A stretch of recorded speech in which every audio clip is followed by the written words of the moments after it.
Bom dia, senhores conselheiros, senhoras conselheiras, senhores e senhoras servidores desta Corte de Contas, caríssimos telespectadores das nossas redes sociais, queridíssimos alunos e alunas dos cursos de Direito, de Formação Profissional, Direito e Administração, que aqui nos visita. Sejam muito bem-vindos. Havendo número regimental, declaro aberta a presente sessão, solicitando à comissão do plenário que proceda à leitura da ata da sessão anterior. A ata da 23ª sessão ordinária do Pleno do Tribunal de Contas do Estado de Alagoas. Aos 6 dias do mês de agosto do ano de 2024, no plenário das sessões do Tribunal de Contas do Estado de Alagoas, sob a presidência do excelentíssimo senhor presidente e conselheiro Fernando Ribeiro Toledo, reuniram os senhores conselheiros: conselheiro Otávio Lessa de Geraldo Santos, conselheira Maria Cleide Costa Bezerra, conselheiro Anselmo Roberto de Almeida Brito, conselheiro Rodrigo Siqueira Cavalcante, conselheira substituta Ana Raquel Ribeiro Sampaio Calheiros e conselheiro substituto Sérgio Ricardo Maciel. O Ministério Público de Contas esteve presente e representado pelo procurador Enio Andrade Pimenta. Havendo quórum regimental e diante da presença do Ministério Público de Contas, o excelentíssimo senhor presidente declarou em nome de Deus aberta a sessão, solicitando a leitura da ata da sessão anterior que foi aprovada.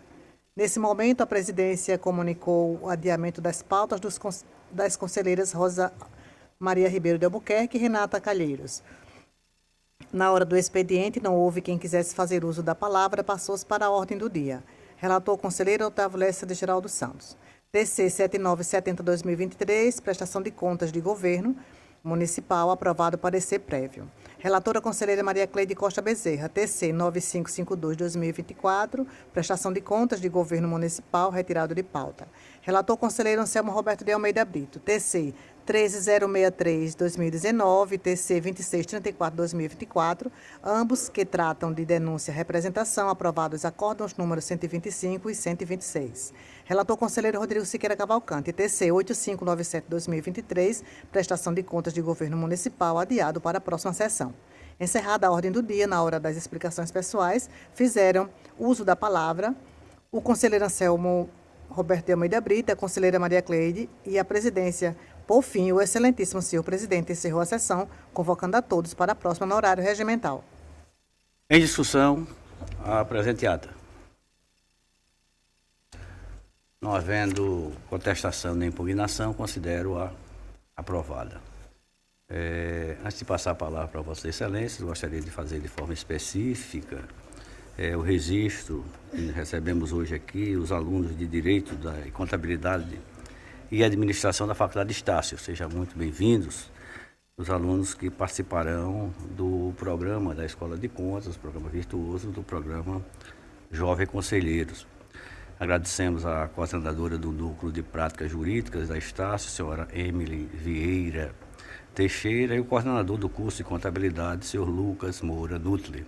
Também sejam muito bem-vindos aqui. E também recebemos os alunos do curso de Direito da Faculdade de Delmiro Gouveia, com a professora orientadora do Núcleo de Prática Jurídica, a senhora Karen Maria Montenegro Marques. Muito bem-vinda, senhora, com todos os seus pupilos, que são participantes do projeto TCE de Portas Abertas. Seja uma honra recebê-los. Concedo a palavra no expediente a Vossas Excelências. Só quero, nesse momento também, em nome da Escola de Contas, também dar as boas-vindas aos estudantes aqui presentes. Como já colocou tudo aqui o presidente, que é os alunos do curso de Direito, de Contabilidade e Administração da Faculdade Estácio. Os alunos também que irão participar do nosso projeto Jovem Conselheiro, que é a nossa segunda edição. Então, estão aqui hoje para assistir a nossa sessão. Logo após, eles irão se reunir com todos os gabinetes, para se fazer todo aquele trabalho de pesquisa. Então, agora eles vão ter um pouquinho de noção como funciona a nossa sessão, em seguida irão fazer esse trabalho junto com a escola. Então, já agradeço a presença de todos e também agradeço aos conselheiros que se colocaram os gabinetes à disposição da escola para dar suporte também à Escola de Contas. Quero também agradecer a coordenadora do Núcleo de Práticas Jurídicas da Estácio, a senhora Emily Vieira Teixeira, e o senhor Lucas Moura Nutris, que está aqui presente, também já agradeço a presença. E, por último, presidente e conselheiros, temos aqui também os alunos do curso de Direito da Faculdade Delmiro Gouveia, que estão presentes aqui com a professora orientadora do Núcleo de Prática Jurídica, a senhora Karen Maria Montenegro Marques, participantes do nosso projeto TC Portas Abertas. Então, mais uma vez, sejam muito bem-vindos e aproveitem ao máximo a nossa sessão, conhecer um pouquinho de como funciona. É isso, presidente. Continua a facultar a palavra. Conselheira Rosa, por favor. Primeiro, bom dia a todos e a todas. Da mesma forma que o presidente e a conselheira, diretora da Escola de Contas, quero dar as boas-vindas a todos os estudantes que aqui estão para participar de forma assistindo a nossa sessão, para que possam, assim, desta forma, perceber melhor, conhecer melhor o funcionamento das sessões do Tribunal de Contas. Sejam todos bem-vindos, aproveitem ao máximo, inclusive as orientações que receberão logo após, como informado pela conselheira diretora da escola, e especialmente gostaria de parabenizar minha colega e diretora da escola por este projeto que tem, sem dúvida alguma, feito um disseminar de conhecimento sobre tribunais de contas. Sem dúvida alguma, acredito que está fazendo diferença, porque eu sou graduada em Direito, minha graduação é em Direito, e na minha época de estudante, nós tínhamos muito pouco se falava e se tinha noção da importância e da existência dos tribunais de contas. Então, dessa forma, é para ser enaltecida a atuação da conselheira diretora com o projeto tão necessário para a vida acadêmica. Era isso, presidente. Obrigado, conselheira. Quanto a facultado, havendo quem mais queira fazer uso da palavra, eu gostaria de informar a comissão de plenário que o conselheiro Otávio Lessa solicita a transferência da pauta dele para a próxima sessão. Na hora do expediente, portanto, para relatar pela ordem a conselheira Rosa. Senhor presidente, a nossa relatoria dizia respeito a um voto vista para esta sessão, mas que infelizmente não poderá acontecer porque o conselheiro originário não está presente, que é o conselheiro, o voto diz respeito a um processo do conselheiro Otávio Lessa. Então, desta forma, estou impossibilitada de relatar e estou, mais uma vez, adiando. Pela ordem para relatar, conselheira Maria Cleide. Senhor presidente, senhoras conselheiras, senhores conselheiros, membro do Ministério Público de Contas, que oficia nesta corte, doutor Enio, senhores alunos aqui presentes, participando desta sessão. Eu tenho apenas um processo hoje, presidente, é o processo TC de número 8314 de 2023. Esse processo trata os autos de uma prestação de contas do governo do município de Lagoa da Canoa, referente ao exercício financeiro de 2022, tendo como gestora a senhora Tainá Correia de Sá Lúcio da Silva. Os autos foram inicialmente submetidos à análise da diretoria técnica da EFAFON, que elaborou o relatório de número 128/2023, manifestando-se pela irregularidade das contas, frente a algumas inconsistências, como extrapolação do limite máximo de despesa com pessoal, abertura de créditos suplementares, dentre outras. Na sequência, foi emitido o despacho de número 4862/2023 pela diretoria técnica, citando a gestora para se manifestar acerca dos achados expostos no referido relatório.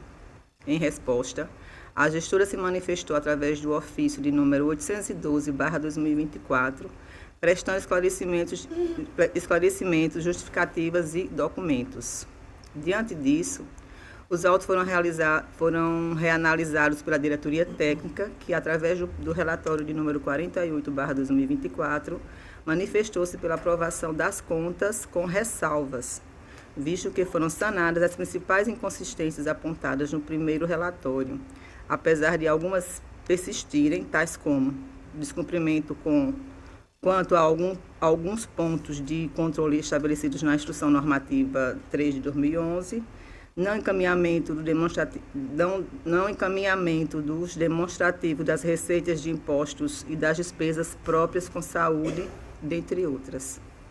Após isso, os autos evoluíram ao Ministério Público de Contas, que elaborou o parecer de número 1848/2024, da lavra do procurador Gustavo Henrique Albuquerque Santos, manifestando-se pela aprovação com ressalvas, apesar da existência de apontamentos que necessitam de ser superados nas futuras prestações de contas, dentre os quais menciona-se envio dos extratos bancários em sua totalidade, apresentação dos comprovantes dos valores repassados de 12º, cumprimento de limite de despesas com pessoal do Executivo, realização das transmissões dos dados ao CIOP dentro do prazo e outros. Esse é o relatório, presidente. Ministério Público, por favor. Senhor presidente, diante já das informações trazidas em relatório, vou apenas corroborar, de que houve a manifestação ministerial nos autos por intermédio do parecer 1848 de 2024, onde inicialmente foi levantada a preliminar de ausência de manifestação conclusiva do titular da unidade técnica, preliminar essa que já vem sendo superada por essa corte. Ademais, inicialmente, a manifestação da unidade técnica teria sido pela irregularidade nas contas, entretanto, após a oitiva do gestor e os devidos esclarecimentos, a unidade técnica entendeu que parte do que foi apontado de mais grave estaria sanado e que os demais pontos em que permaneceu a situação de impropriedade detectadas seriam situações que não seriam suficientes para ensejar a irregularidade nas contas. Em razão disso, o Ministério Público, acompanhando o pronunciamento da unidade técnica, emite parecer pela regularidade com ressalvas e que também sejam feitas determinações ao gestor daquela municipalidade de que nas prestações de contas subsequentes os pontos levantados como impropriedade sejam devidamente sanados, tendo em vista que eventual reincidência nos apontamentos feitos por este tribunal poderão ensejar a rejeição das contas. Dessa manifestação, senhor presidente. A relatora, por favor. Pois bem, passaremos então à análise da prestação de contas. Quanto ao sistema de controle interno, após análise por parte deste gabinete, quando comparado ao anexo 1 da Instrução Normativa citada e o relatório do controle interno, verificou-se que o município de Lagoa da Canoa não cumpriu integralmente com os pontos mínimos de controle estabelecidos na Instrução Normativa 3 de 2011. Entretanto, corrobora-se com o relatório da diretoria, solicitando que nas futuras prestações de contas, o relatório apresentado pelo controlador seja elaborado de forma detalhada e cumprindo os requisitos mínimos estabelecidos pela instrução normativa acima mencionada. Quanto ao portal da transparência, verifica-se que o ente não cumpriu integralmente com os requisitos elencados no artigo 48 da Lei de Responsabilidade Fiscal, tendo em vista que a gestora não anexou a presente represtação de contas às atas e audiências públicas, bem como não foi localizado no portal de transparência municipal informações sobre tais audiências. Então, recomenda-se, portanto, que haja o cumprimento do ente para que nas futuras prestações a gestora ou quem vê a substituí-la realize as audiências públicas e divulgue no portal da transparência, dando a devida publicidade. Partindo para a análise dos instrumentos de planejamento e de programação, temos o seguinte: o Plano Plurianual, PPA, do domínio de Lagoa da Canoa foi encaminhado pelo gestor, aprovado pela Câmara Municipal para os exercícios de 2022 a 2025, transformando-se na Lei Municipal de número 688, de 13 de setembro de 2021.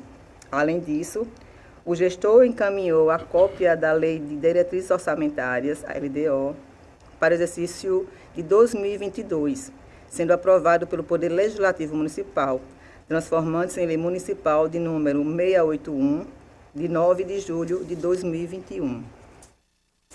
Vale ressaltar que não consta na LDO apresentada pela gestora os anexos de metas fiscais e riscos fiscais, segundo a LRF. No entanto, após pesquisa no portal da transparência, foi localizado a referida documentação. A gestora encaminhou também cópia da Lei Orçamentária Anual, aprovada pela Câmara Municipal e sancionada pelo prefeito em 30 de novembro de 2021, sob o número 699, bem como obedecer ao princípio orçamentário da exclusividade na referida lei. Passamos agora à análise da orçamentária financeira e patrimonial.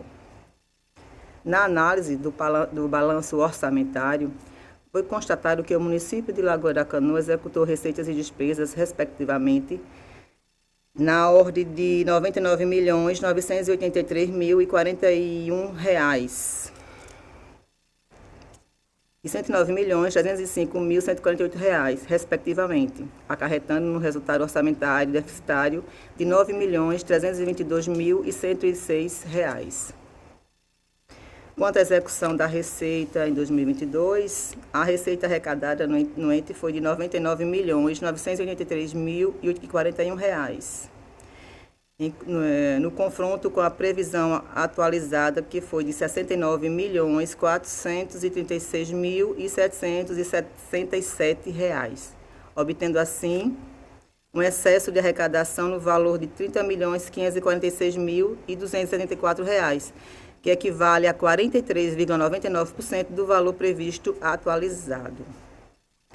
Quanto à composição da receita arrecadada em 2022, e corroborando com a diretoria técnica, verificou-se que 90,11% das receitas arrecadadas pelo ente foi proveniente das transferências de recursos constitucionais e legais, evidenciando, assim, dependência de transferência de recursos da União e do Estado. Recomenda-se, então, que o gestor busque alternativas para a diversificação da economia local, a partir do estímulo ao empreendedorismo e outras soluções, conforme consta no artigo 11 da Lei de Responsabilidade Fiscal. Em relação à abertura dos decretos adicionais, atingiu-se o montante de 40% para a abertura de créditos adicionais suplementares decorrente da anulação de dotações, porém, não foram definidos limites quanto aos demais instrumentos. Em relação à LOA, em relação à abertura de créditos suplementares, o ente respeitou os limites previstos na LOA. Em relação à abertura de créditos especiais, atingiu-se um montante de R$ 41.620, diferente do que foi observado pela diretoria técnica.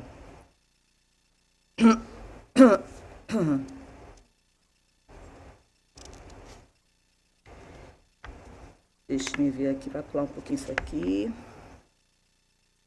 Vale destacar que, de acordo com o relatório da diretoria, o balanço patrimonial apresentado nas contas de governo do exercício 2022 evidencia um superávit financeiro do exercício anterior no valor de R$ 8.922.881, uma vez que houve a abertura de crédito suplementar com a fonte de superávit no valor de R$ 7.075.273, observando-se que está dentro do limite. A partir do quadro de demonstrativo dos créditos adicionais abertos no exercício, a diretoria afirmou que foram abertos créditos suplementares decorrentes de excesso de arrecadação no valor de 35 milhões. Estão acima do total do excesso de recursos apurados. Porém, após oportunizado o contraditório, tendo a gestora apresentado defesa e documentação correspondente, a irregularidade foi sanada pela diretoria. Observou-se ainda que foram abertos no exercício 2022 créditos adicionais por anulação de dotação com fonte de recursos no valor de 26 milhões, representando um percentual de 31,1%, 38,01% de despesas fixadas na LOA. É válido ressaltar que não foi definido limite na LOA para abertura de crédito suplementar, com a fonte de anulação de dotação. Por fim, apesar do percentual um pouco elevado, recomenda-se ao gestor um limite razoável para a abertura de créditos adicionais diretamente pelo Poder Executivo. Em nosso entendimento, este limite seria de 20%. Na análise do balanço financeiro, foi constatado que as receitas orçamentárias foram na ordem de 99 milhões e algumas frações. O resultado da execução financeira no exercício analisado foi deficitário. Assim, o resultado financeiro apurado, conjugado com o saldo financeiro do exercício anterior, gerou-se um saldo. Esse saldo foi de 17.980.000, a ser transferido para o exercício seguinte. Ressalta-se que esse valor confere com o apresentado na conta do balanço patrimonial. Em relação ao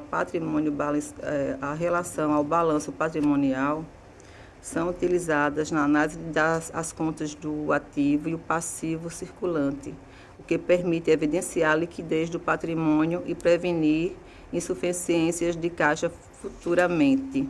Logo, essa capacidade de pagamento será aferida considerando a liquidez imediata, que inclui apenas as disponibilidades registradas em caixas e bancos.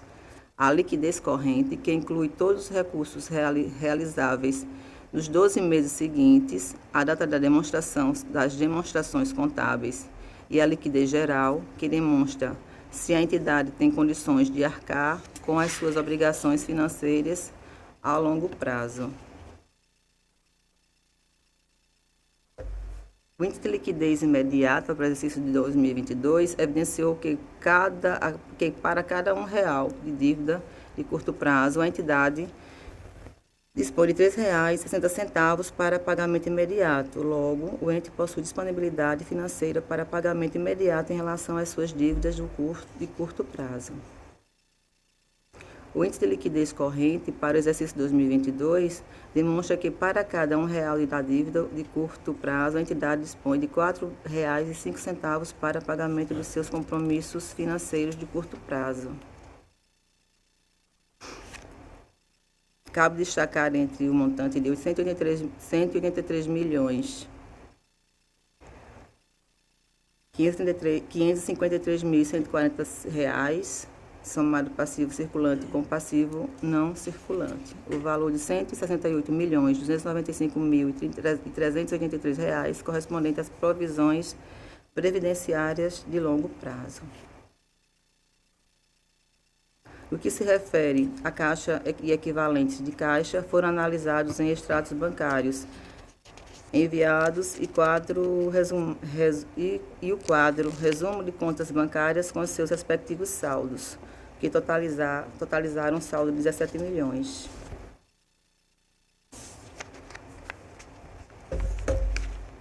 A partir da análise realizada, verificou-se, inclusive, segundo a diretoria técnica, que os extratos bancários realizaram 17 milhões e algumas frações.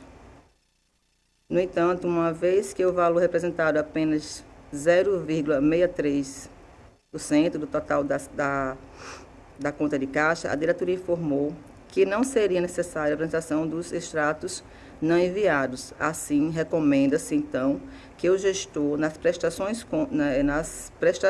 de contas futuras, envie os extratos bancários em sua totalidade, de acordo com a Resolução Normativa 1 de 2016.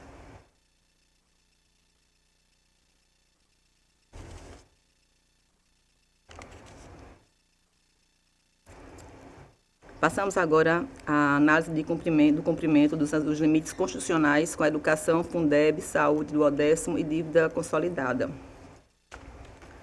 No tocante à educação, considerando que a soma da arrecadação dos impostos das transferências constitucionais totalizou um montante de 40 milhões,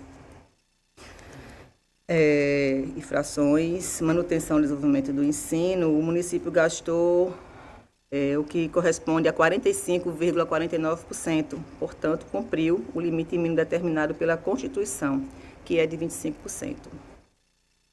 Da receita recebida a título de Fundeb,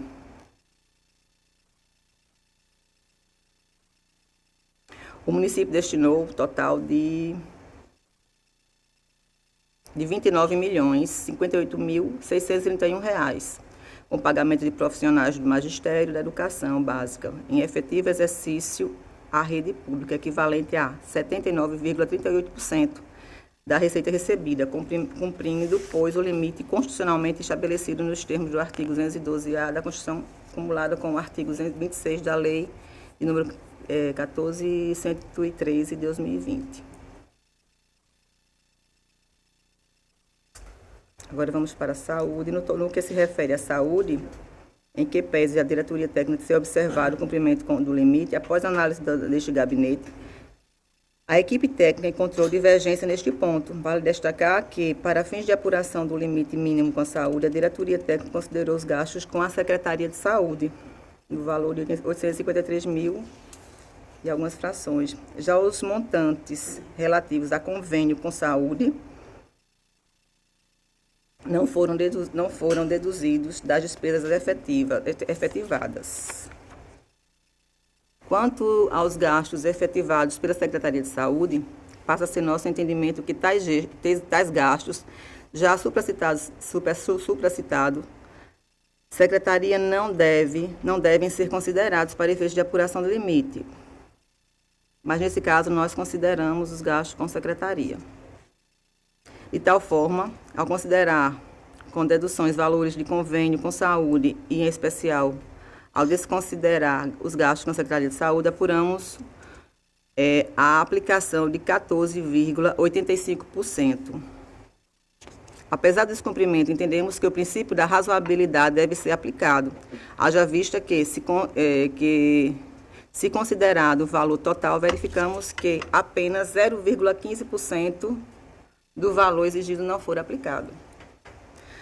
Portanto, recomendamos que nos exercícios futuros o ente contabilize de maneira correta as despesas realizadas com saúde pelo fundo, de modo que possam ser consideradas para fins de apuração do limite constitucional.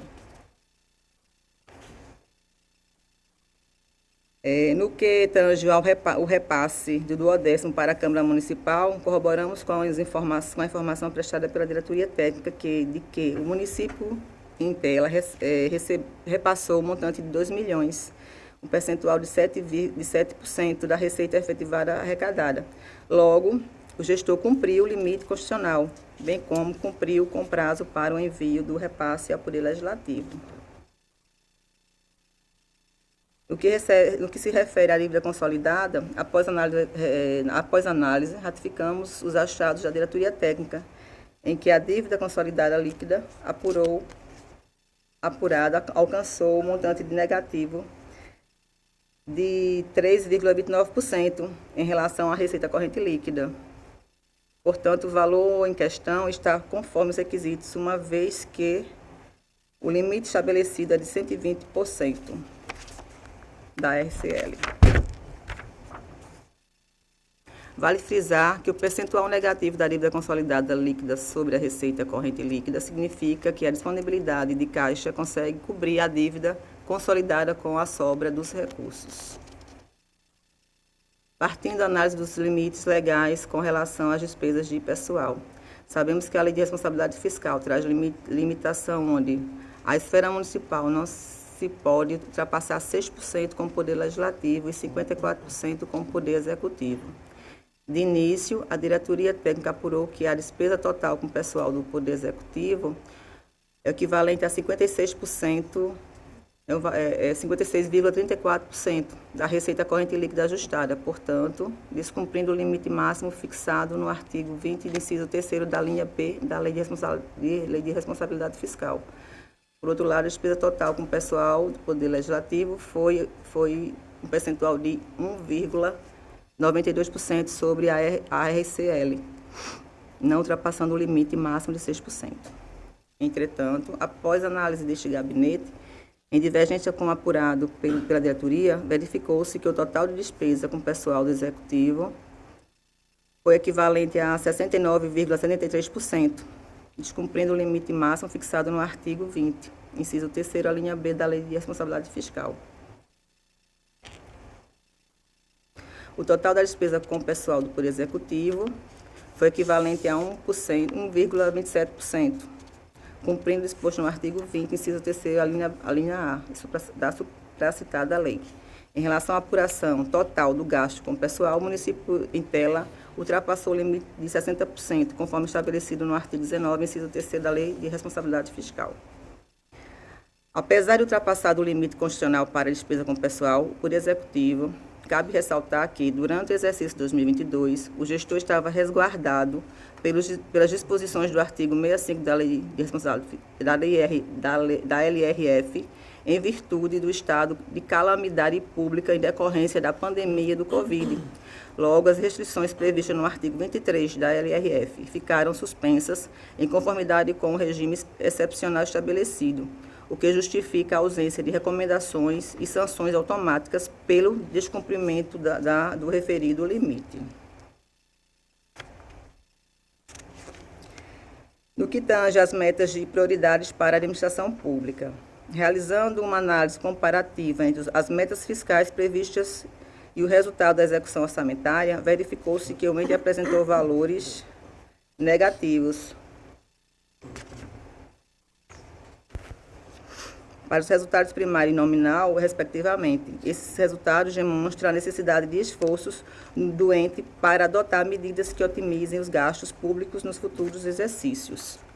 Recomenda-se ao gestor que atente ao que é exigido pela Resolução Normativa 1/2016 e envie de forma completa as informações, inclusive com as normativas explicativas. As notas explicativas, esclarecendo os resultados atingidos, uma vez que a LDO enviada não constavam os anexos das metas fiscais. Nesse momento, eu passo às recomendações.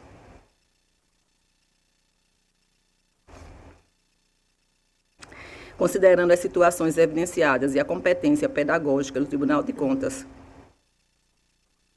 informamos a municipalidade sobre algumas providências concernentes à boa regularidade da administração dos recursos e gerência do patrimônio público.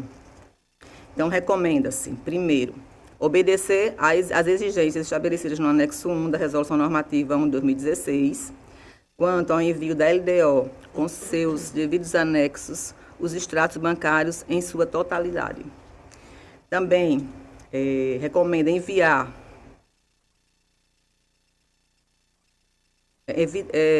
evidenciar esforços para aumentar as receitas tributárias do município, a fim de reduzir a dependência de receitas de transferências da União e do Estado. Apresentar os comprovantes dos valores repassados do Diodécimo com as respectivas datas. Cumprir o limite de despesas de pessoal por parte do Executivo Municipal. Recomendo também elaborar de forma ampla e objetiva o relatório de controle interno, conforme que determina a Instrução Normativa 3 de 2011. E, por último, realizar as transmissões de dados ao CIOP e CIOPS dentro do prazo, uma vez que o envio é de 30 dias após o encerramento de cada bimestre. Dessa forma, eu passo agora, presidente, ao meu voto. Da análise levada a efeito nos autos do presente processo, o TC de número 8314/2023, que trata das contas de governo da senhora Tainá Correia de Salúcio da Silva, gestora do município de Lagoa da Canoa, durante o exercício financeiro 2022, remetidos a esta Egregia Corte de Contas para fins de emissão de parecer prévio, este gabinete, após análise técnica, corrobora com entendimento integral quanto aos achados da diretoria técnica, inclusive quanto às recomendações ao atual prefeito ou a quem vier sucedê-lo, para que não cometa as irregularidades por hora verificadas. Assim, apresento o voto no sentido de que o Pleno Tribunal de Contas do Estado de Alagoas decida primeiro emitir parecer prévio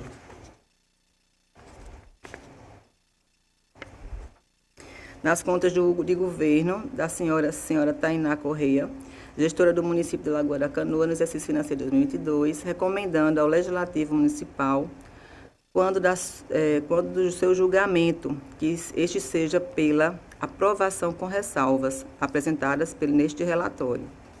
Remeter cópia deste voto juntamente ao parecer prévio ao gestor epigrafado e por meio do postal, remeter cópia deste voto juntamente ao parecer prévio ao gestor epigrafado por meio postal com aviso de recebimento. Recomendar para a nova gestão que não cometa as irregularidades apontadas neste voto, solicitar à Câmara de Vereadores que remeta a esta Egregia Corte de Contas o resultado do julgamento das contas anuais do exercício financeiro de 2022. Publicar a presente decisão do oficial eletrônico do Tribunal de Contas do Estado de Alagoas e retornar o processo ao meu gabinete após os cumprimentos dos dispositivos acima para outras medidas que sejam necessárias. Esse é o meu voto, presidente e senhores conselheiros. Em discussão, o voto da conselheira Maria Cleide.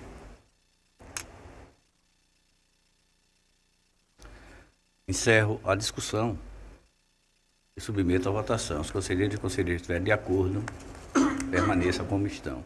Conselheiro Anselmo. Senhor presidente, senhoras conselheiras, senhores conselheiros, membros do Ministério Público, parabenizar aos alunos que estão aqui para entender um pouquinho mais do sistema de controle externo, do controle externo aquele exercido pelas Cortes de Contas. Parabéns à escola por deixar a nossa plateia hoje aí reforçada, lotada. Parabéns, conselheiro. Excelência, no nosso gabinete, nós fizemos alguns apontamentos com relação ao processo relatado pela conselheira, e começando de trás para frente, eu entendo que o parecer prévio deveria ser encaminhado com a nota de rejeição das contas. Basicamente por dois motivos, mas antes de chegar a esses dois motivos, eu apenas queria só fazer o registro de algumas potenciais situações que talvez não possam constituir situação específica de reprovação. Quais sejam. Eu começo de uma forma geral a falar do controle interno, que aqui eu faço só de passagem, que aparentemente o tribunal vai começar com mais afinco a verificar a sua regularização em 2025. No mais, diante de umas situações aqui encontradas, gerou-nos dúvida que a contabilização feita, ela merecia ser levada em conta. Por que razões? Porque a gente verifica algumas situações aqui, a exemplo da rubrica estoque, almoxarifado, em que demonstrativos contábeis, uns apresentam um saldo de 11 milhões, Quando esse saldo deveria ser repetido em outro demonstrativo, vem zerado, 11 milhões. E assim permaneceu. Restos a pagar, primeiro contabilizados, em 466 mil. Depois que a diretoria apontou, foi retificado para 14 milhões. A diferença é muito grande. Há uma diferença de valores de caixa, inicialmente, que dava em torno de 12 milhões e 800. Após a diretoria apontar, houve a retificação. Isso se deu com a arrecadação de IPTU de 1 milhão e 600, passou para 13 milhões e 700, e do próprio FPM, em que primeiramente tinha sido registrado 28 milhões, e após isso 30 milhões. E todas essas retificações, Excelência, sem documentação que as desse sustentação. A essa situação é que me chama a atenção de ter feito errado. Somos humanos, somos falhos, evidentemente. E até, citando um exemplo assim rasteiro, quando nós erramos na prestação de imposto de renda, mesmo o que nós ali informamos certo, em regra, a Receita pede que se retifica, mas pede a comprovação dessa retificação. E a situação aqui, aparentemente todas acolhidas pela diretoria, mas fica esse detalhe, que seria necessário essa comprovação do que fora retificado, ainda mais pelos valores tão diferentes. Mas também tem uma questão do duodécimo, pelo limite constitucional, o Executivo deveria repassar 2.212.000. Passou 2.213.000. Acredito que pelo valor, cerca de R$90, que eu arredondei aqui, R$900, desculpem, talvez o tribunal considere um valor insignificante. E assim, como nós não temos valor de alçada, mas mesmo assim o limite máximo foi desobedecido. Nesse valor ínfimo, mas foi. Mas como o tribunal aparentemente tem aí uma ideia que esse valor, diante do valor máximo, é um valor pequeno, talvez não entenda como motivo de reprovação. E os dois pontos principais que eu trago para reprovação, o primeiro deles é o descumprimento do limite de saúde, que apesar do cálculo levado a efeito no relatório técnico, nós apenas chegamos ao percentual de 14 inteiros e 6 centésimos%, porque houve quase R$900 mil sendo executado pela rubrica Secretaria de Saúde, onde pela Lei Complementar 141 de 2012, pelo menos para se contar como limite funcional, tudo ele deve ser executado pelo Fundo de Saúde. Em função disso, esse limite mínimo, que é de 15%, não foi atingido. Também, Excelência, o outro fator desencadeante do meu posicionamento, no que diz respeito a um item de reprovação, o descumprimento da despesa de pessoal, que fechou o exercício em 56 inteiros e 34 centésimos%, mas já vinha sendo descumprido desde o primeiro quadrimestre. Então, no próprio exercício, isso não foi levado em conta no esforço de se tentar fazer aquele abatimento, trazer os limites para a realidade, por assim dizer, legal. Então, Excelência, em função desses dois fatores maiores, o meu encaminhamento do voto, senhor presidente. Agradeço. Havendo o voto divergente do conselheiro Anselmo Brito, eu faço como sempre, tomo os votos pessoalmente, individuais. Como vota a conselheira Rosa? Presidente, eu vou acompanhar o voto da relatora. Como vota o conselheiro Rodrigo? Também, Excelência, acompanhando a relatora. Conselheira Renata? Também a acompanho, senhor presidente. Então, fica vencida a divergência do conselheiro Anselmo, vencendo o voto originário da conselheira Maria Cleide. Vossa Excelência, contou com a palavra. Dessa forma, eu encerro a minha pauta. Pela ordem, para relatar, o conselheiro Anselmo, mas eu acho que ele deve, com o inconveniente da coisa, ele foi ao banheiro, já está retornando. Obrigado, presidente. Só registrando, conselheiro, Vossa Excelência ficou com a divergência vencida para registrar. A divergência de Vossa Excelência foi vencida pelos seus Perfeitamente. Ok? Para relatar pela ordem de Vossa Excelência. Senhor presidente, eu tenho processo 11.060 de 2024. É um processo bem simples. É uma representação promovida por vereadores do município de Junqueiro, dando conta de suposta irregularidade quanto à despesa total com o pessoal no exercício de 2023. Alegam os representantes que o município de Junqueiro extrapolara o limite legal com pessoal imposto pela Lei Complementar 101 de 2000, que seria de 60%, atingindo percentual de 60 inteiros e 31 centésimos por cento. Para para sustentar a informação, anexaram o relatório de gestão fiscal do exercício em questão, bem como capturas da tela do Siconf, constando o demonstrativo simplificado de gestão fiscal. O Ministério Público se manifestara através do parecer 3025 de 2024. Esse é o nosso série de relatórios, senhor presidente. Ministério Público, por favor. Senhor presidente, conforme trazido no relatório, houve manifestação do Ministério Público nos autos, intermédio do parecer 3025 de 2024, e a notícia que é trazida via representação é, em síntese, a alegação de descumprimento de gastos com pessoal por parte daquela municipalidade.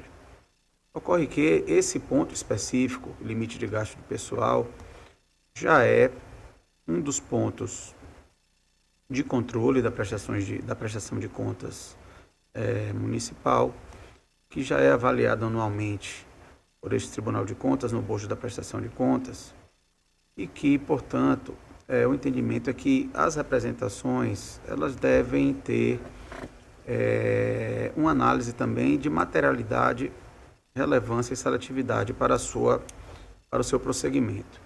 Em razão disso, o Ministério Público opina pelo arquivamento da presente representação.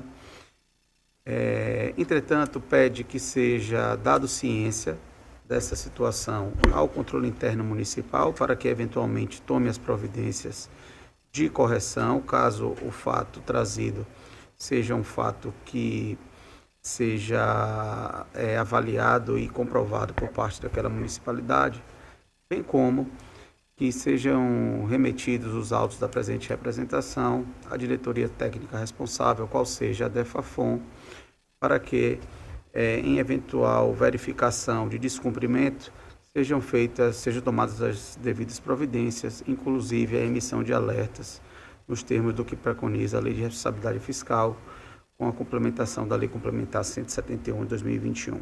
Essa é a manifestação, senhor presidente. Obrigado. Relator, por favor. Senhor presidente, tentando aqui explicar o processo, a nossa competência está aí posta, jurisdicionado, denunciado, em virtude de potencialmente não ter cumprido os limites constitucionais ali detalhados, na verdade, na lei na Lei Complementar 101 de 2000, evidentemente, limite esses de pessoal. Excelência, eu entendo que assiste razão ao órgão ministerial, mesmo porque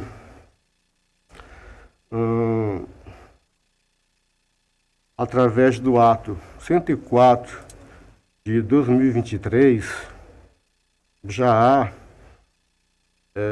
uma definição e padronização de pontos de controle a serem verificados, fiscalizados, acompanhados pela diretoria técnica respectiva. E dentre eles, existe aqui o item 3.5, que é a análise do resultado fiscal, especificamente no item 352, a questão também dos limites de despesa com pessoal. Então, ato esse publicado até anteriormente à denúncia formulada.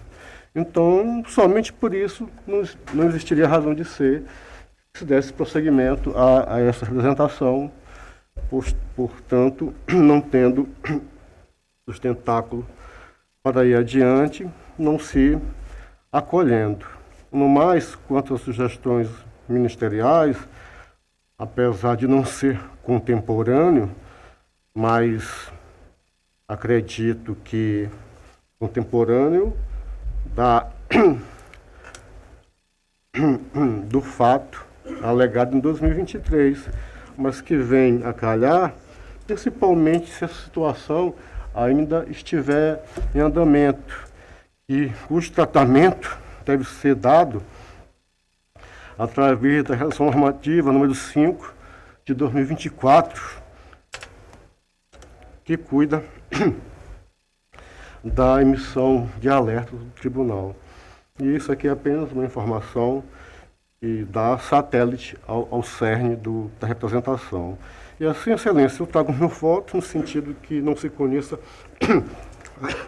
desculpem, a representação e os demais dispositivos de praxe, inclusive acatando a sugestão ministerial para conhecimento da diretoria e na eventualidade de verificação e possível fortalecimento do seu banco de dados.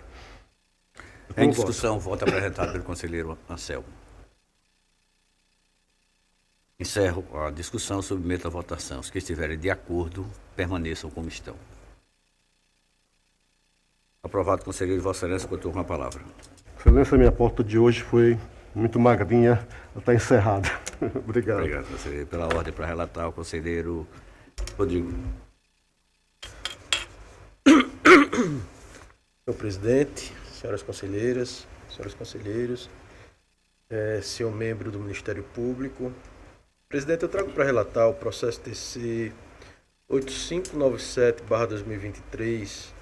Na verdade, é um processo de relatoria originária da conselheira Rosa Albuquerque e que nós pedimos vista e estamos trazendo na sessão de hoje.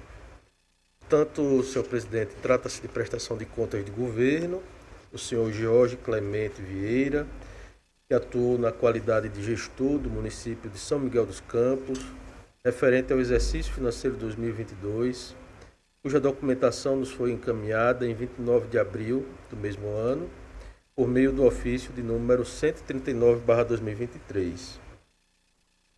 Os autos foram submetidos ao Pleno com voto da relatora originária em 9 de abril do corrente ano, com apresentação de voto para que o colegiado aprovasse com ressalvas as respectivas contas, apontando resumidamente, senhor presidente, o cumprimento do limite mínimo constitucional em saúde, haja vista a aplicação de 21,05% das receitas resultantes de impostos e transferências constitucionais, o cumprimento do limite mínimo constitucional em educação, aplicando 36,98%, o cumprimento do limite mínimo de 70%, e aqui vão os pontos de controle do Fundeb, né, havendo cumprimento também do limite máximo de despesa com pessoal, aplicando 37,63% da receita corrente líquida, cumprimento do limite do 12º da Câmara Municipal, mencionou também como impropriedades a insuficiência da atuação do órgão de controle interno, falhas de planejamento na estimativa de arrecadação municipal, frustração de receitas, insuficiência de arrecadação e baixa efetividade na arrecadação dos tributos e, por fim, senhor presidente, infringência à norma contábil, tendo em vista a não atualização da previsão de receita em face da abertura de créditos adicionais. É, em seu voto, a conselheira relatora afirmou também que a unidade técnica apontou ausência parcial de extratos bancários da conta relativa ao grupo prefeitura, bem como o não envio de extratos bancários das entidades de assistência social e saúde, no valor de R$ 7.049.000. E aí residiu a dúvida, presidente, porque após a citação do gestor, ele teria comparecido aos autos e apresentado extratos bancários, porém ficou faltando extratos referentes a aproximadamente R$ 1.500.000. Daí porque o Ministério Público de Contas levantou a tese da rejeição das contas. E em razão disso, eu pedi vista dos autos. De fato, foi difícil encontrar esses extratos. Os extratos estão nos autos. Eles foram protocolados após a manifestação do Ministério Público de Contas. Surgiu a dúvida no nosso gabinete se deveríamos acolher o encaminhamento dessa documentação após a fase de instrução, né? Haja vista que o artigo 74, salvo engano, ele vedaria essa apresentação. Todavia, nós consideramos que se esse documento ensejasse a necessidade de reabertura da fase de instrução, com nova apreciação por parte da diretoria, nesse caso sim a gente deveria desconsiderá-lo, né? Sob pena de tumultuar o trâmite processual. Mas como era um documento de fácil compreensão e trazia elementos que poderiam ser conhecidos de ofício, nós acolhemos a manifestação do município, de modo que nós estamos trazendo o voto no sentido de acompanhar o voto da relatora, senhor presidente, pela aprovação com ressalvas. Então, neste caso, nós vamos completar a votação, né? Vossa Excelência pediu a vista e acompanha. O voto. Então, está em discussão o processo. Pois não, conselheiro. Eu vou aproveitar o momento da discussão, porque, apesar de existir aqui alguns pontos de ressalva, entendendo que sejam pontos de ressalva, é a questão, mais uma vez, da contabilização. Há valores não contabilizados de cerca de 3,5 milhões de 300 mil, que repercute de alguma forma no cálculo da receita corrente líquida e também nos mínimos ou máximos, por assim dizer, nos mínimos funcionais, sobretudo educação e saúde. Além de situações em que há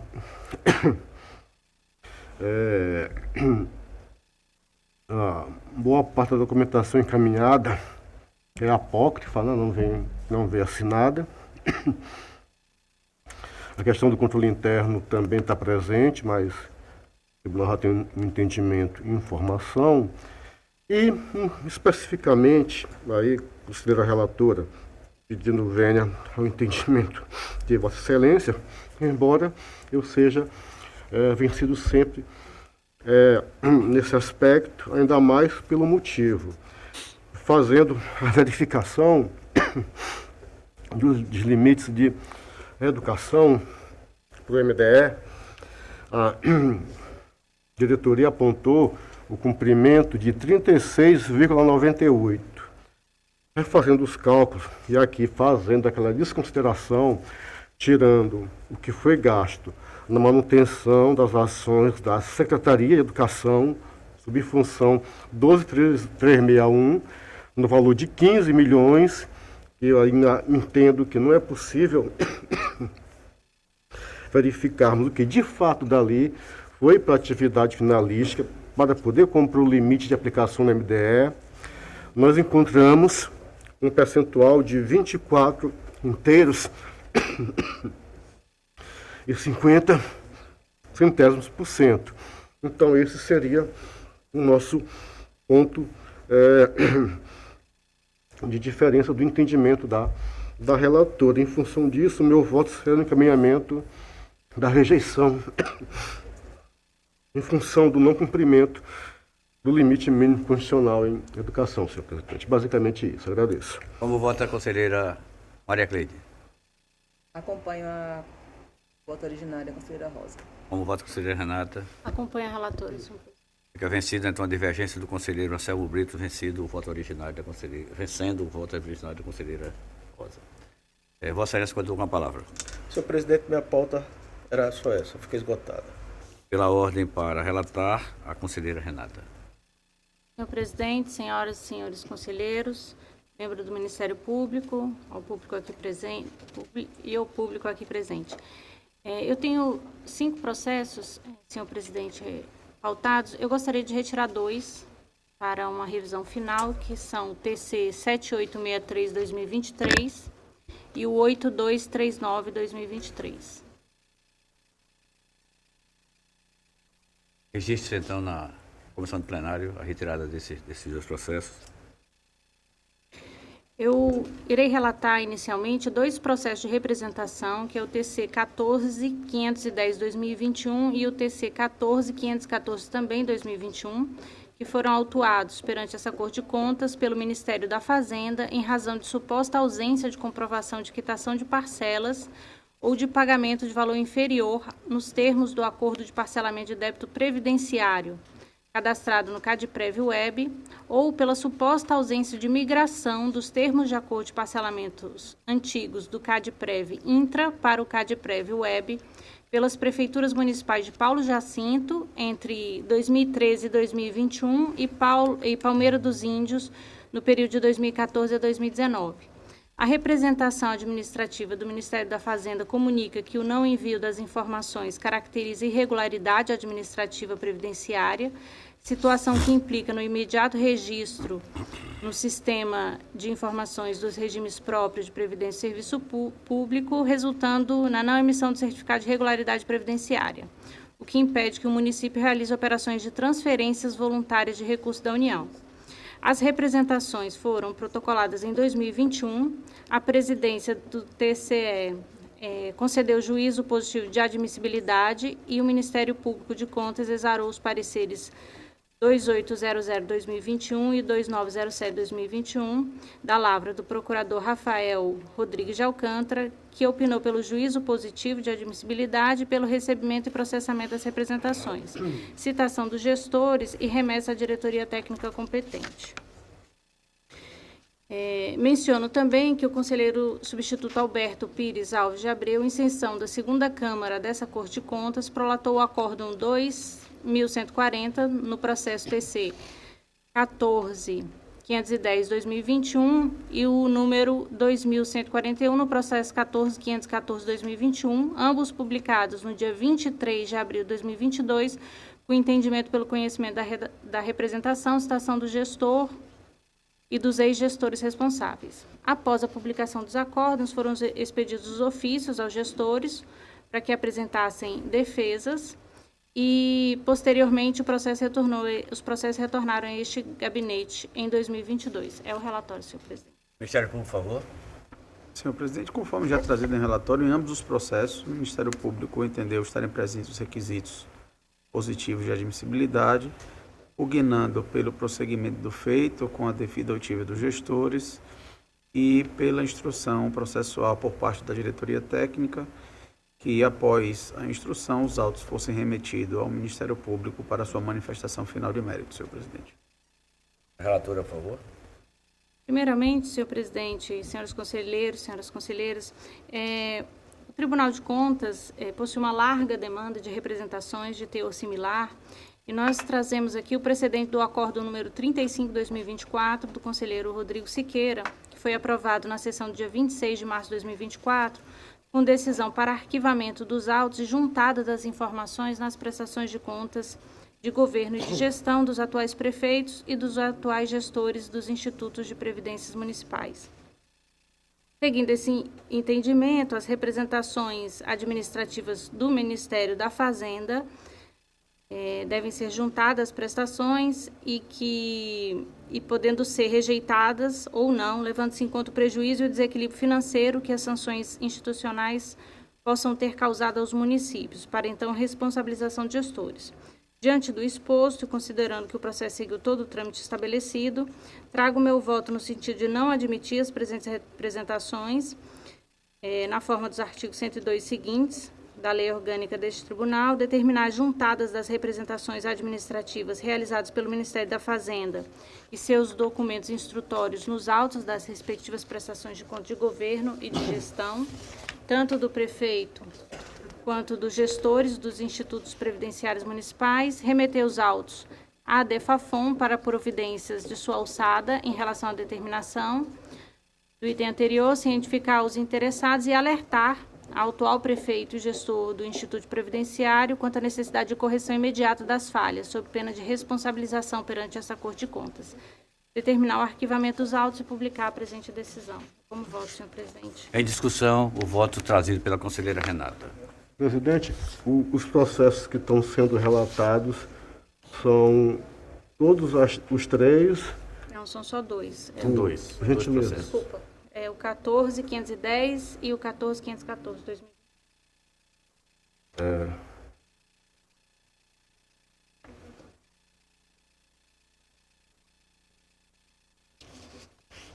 Tá. Ok, senhor presidente. Encerra a discussão, submeta à votação. Os conselheiros e conselheiras que estiverem de acordo, permaneçam como estão. Aprovado, conselheira Vossa Excelência, contou com a palavra.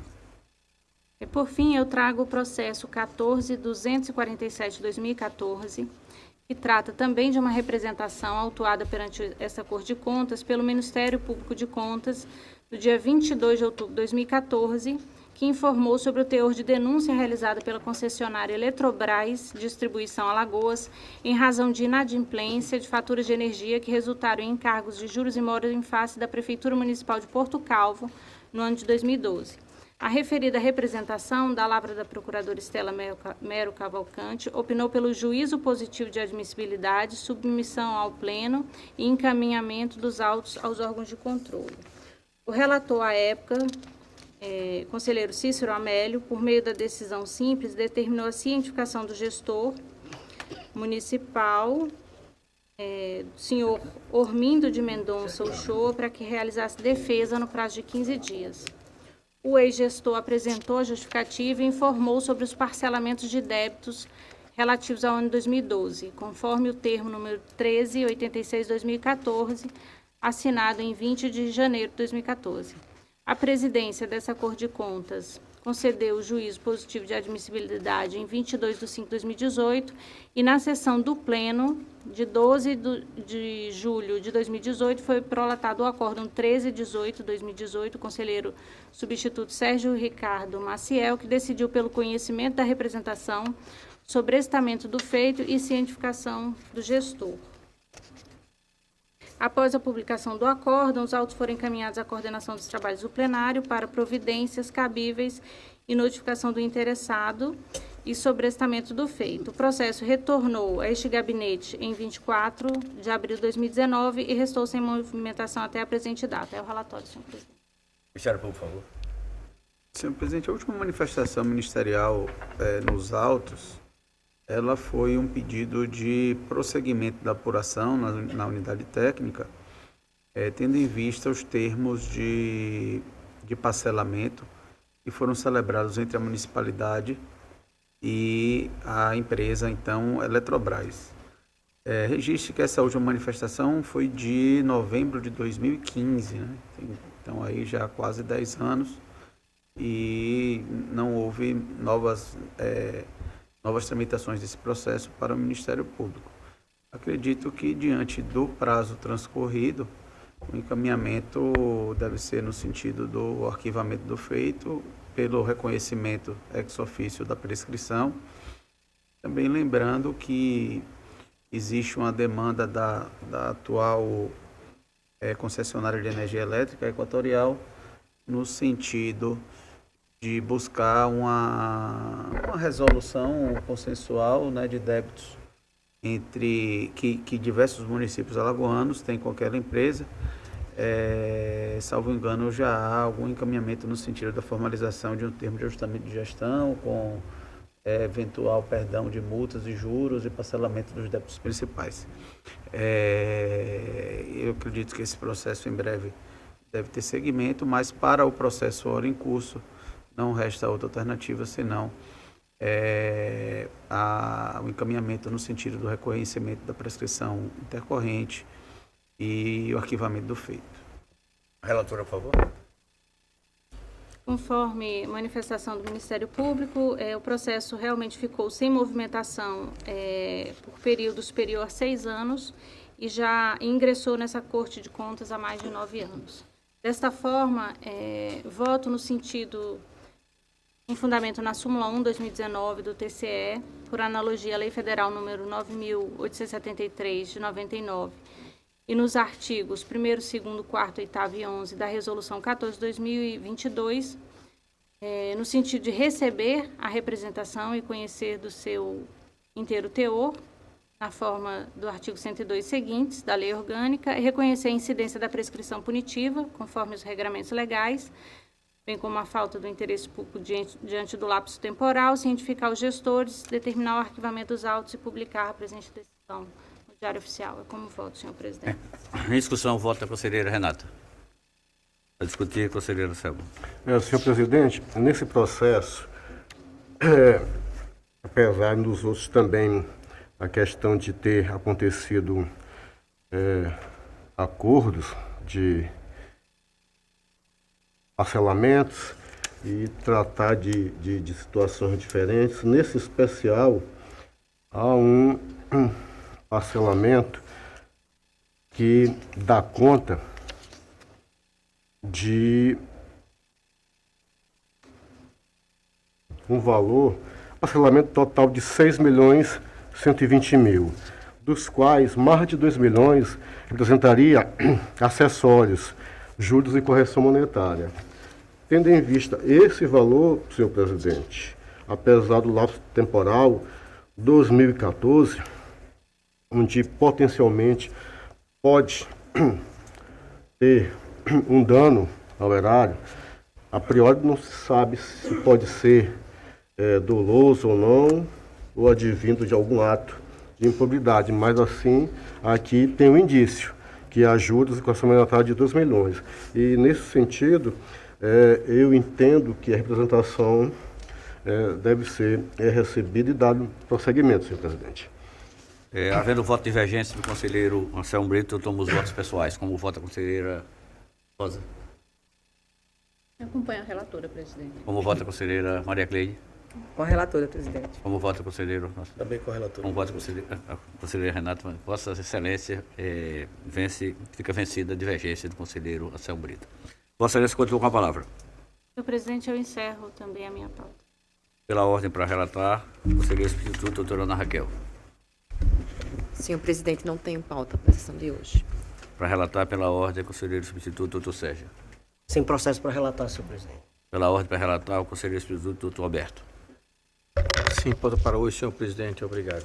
Não havendo mais pauta a ser relatada, concedo a Vossa Excelência a palavra em explicações pessoais. Pois não, conselheira. Quero apenas dar as boas-vindas aqui ao conselheiro Renato Rainha, do Distrito Federal, que está aqui nos visitando, e toda a sua equipe, o pessoal todo que está aqui fazendo presente. Seja muito bem-vindo, conselheiro. Um forte abraço. Só isso, presidente. Continua a facultar a palavra. Presidente, da mesma forma, quero registrar a satisfação em ter em nossa plateia a presença de tão ilustre representante do controle externo do Brasil, porque eu tenho nesta conta o conselheiro do Distrito Federal, Renato Rainha. Muito obrigada, conselheiro. Vou facultar a palavra. Bom, uma vez que ainda mais falei, fazer uso, eu não vou encerrar a nossa sessão agora, pedindo venha aos meus parceiros para fazer exatamente uma referência à equipe do conselheiro Renato Rainha, que está em missão aqui no nosso Tribunal de Contas, fazendo a medição do MMD-TC.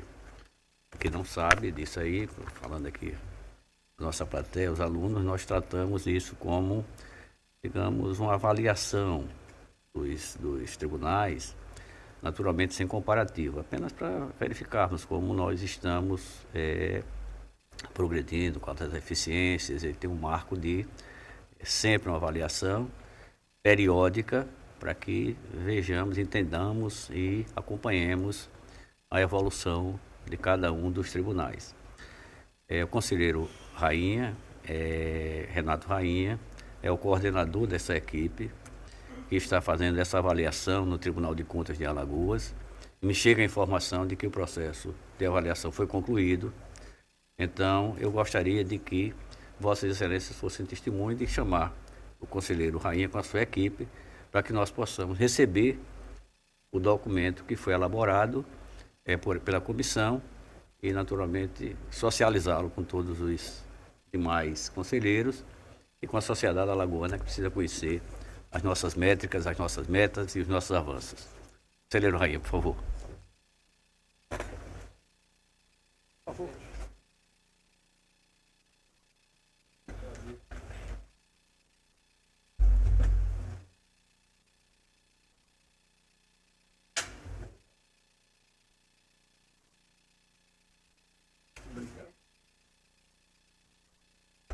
De entregar, de cumprimentar.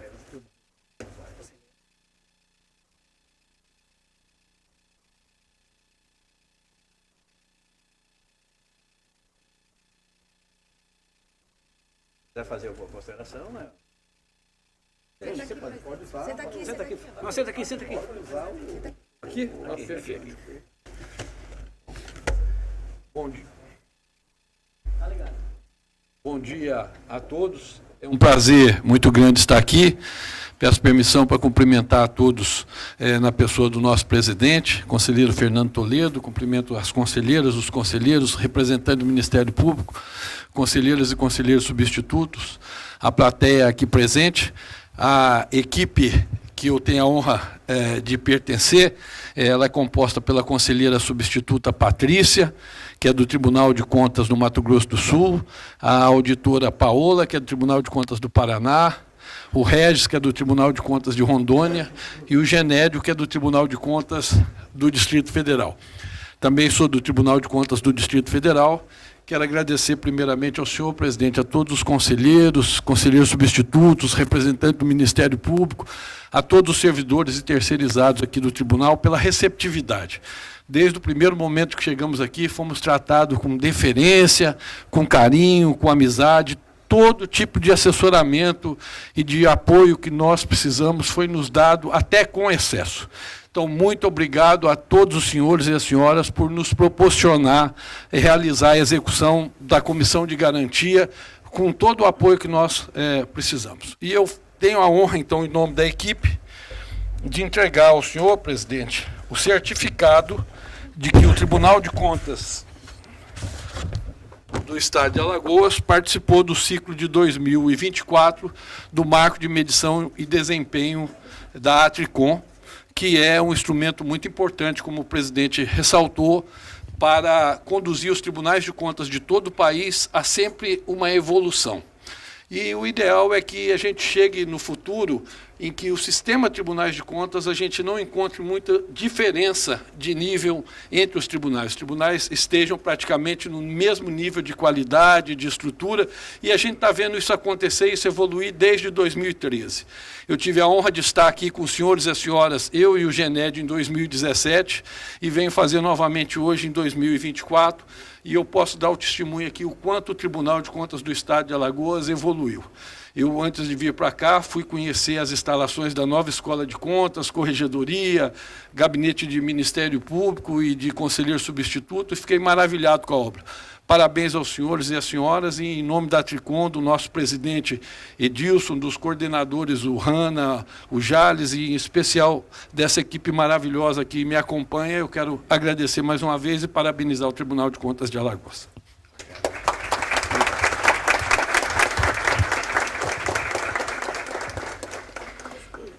Presidente, pode tirar uma foto com a minha equipe, comigo aqui, claro. Por favor.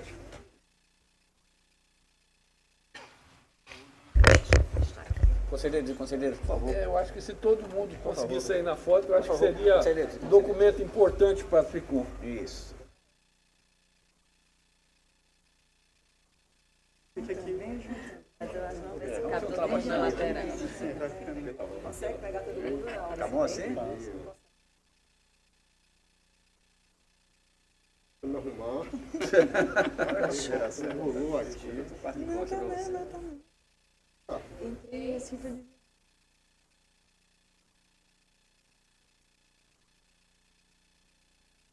O certificado é tão grande que quase a gente Quase sumiu, toma né? conta tudo, né? Pois é. Obrigadíssimo, presidente. Obrigado, amigo. Desculpa aí interromper alguma vez.